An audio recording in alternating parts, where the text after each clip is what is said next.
The smell of antiseptic always lingered in the halls of St. John's Medical Center, a quiet reminder of both the healing and the heartbreak that took place inside its walls.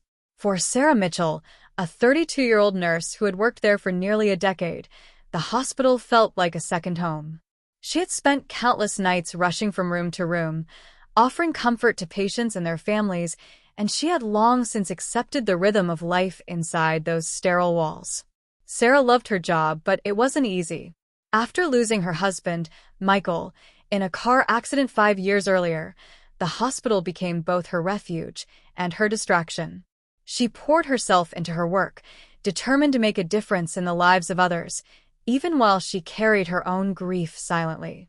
On a chilly evening in October, Sarah was assigned to the cardiac unit. The floor was quieter than usual, but she knew that could change at any moment. As she checked charts at the nurse's station, the sound of hurried footsteps broke the stillness. Paramedics rushed in with a stretcher, a man in his late 30s lying pale and unresponsive. Patient is James Carter, 38, collapsed at work. Possible heart arrhythmia, one of the paramedics reported. Sarah moved quickly, helping guide the stretcher into a room. Monitors beeped to life as doctors and nurses worked in sync. Within minutes, the immediate crisis had passed, and James was stabilized. Sarah stayed by his side, adjusting his her professional calm hiding the flicker of concern she felt. Hours later, James stirred awake. His eyes opened slowly, confusion clouding his face. Sarah leaned over with a gentle smile. "You're in St. John's Medical Center. I'm Sarah, one of the nurses. You had a cardiac episode, but you're stable now." James blinked, trying to take it all in. I was at work. Then everything went black. "You're safe now," Sarah assured him. "We'll run more tests to figure out what happened. Do you have any family we can call?" He hesitated. "My parents live out of state. I'm not married. No kids. Just me."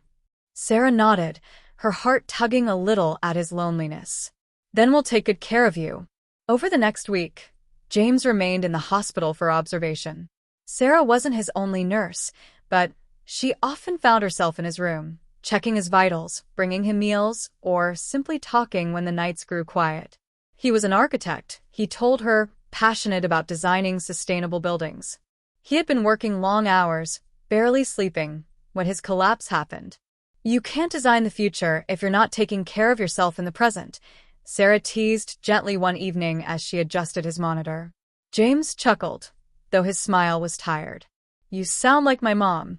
Maybe I should start listening." Their conversations grew longer with each passing day.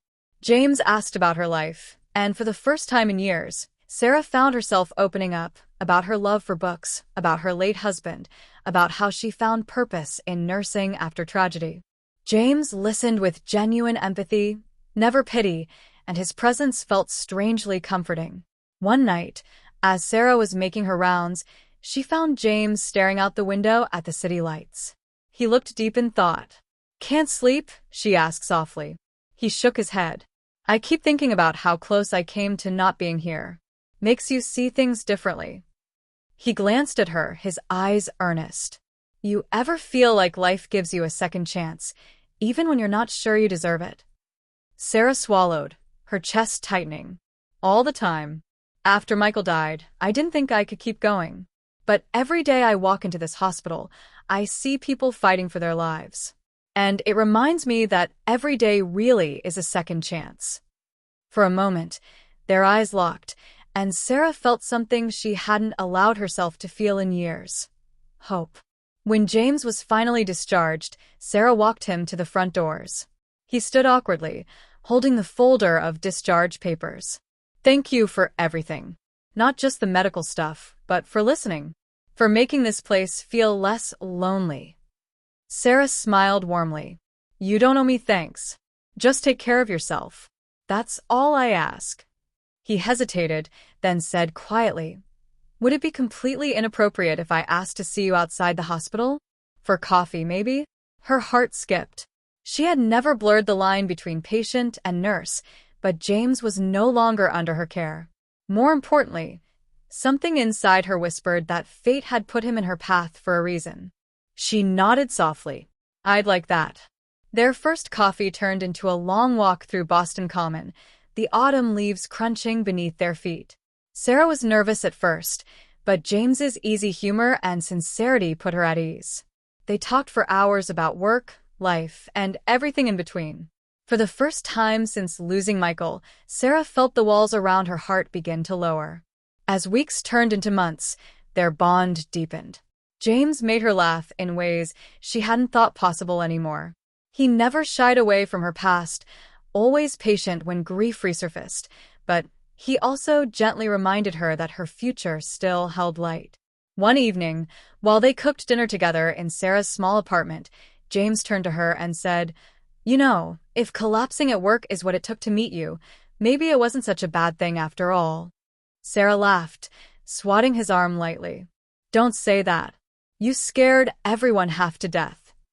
"But it brought me here," he said softly, his eyes meeting hers. Her chest tightened, not with grief this time, but with gratitude. "Me too," she whispered. When Sarah introduced James to her father and younger sister, Emily, she was nervous. But to her relief, they welcomed him warmly. Emily even pulled Sarah aside and said, "It's good to see you smile again. You deserve this." Over time, Sarah realized what James had become in her life. He was no longer just the man who had once been her patient.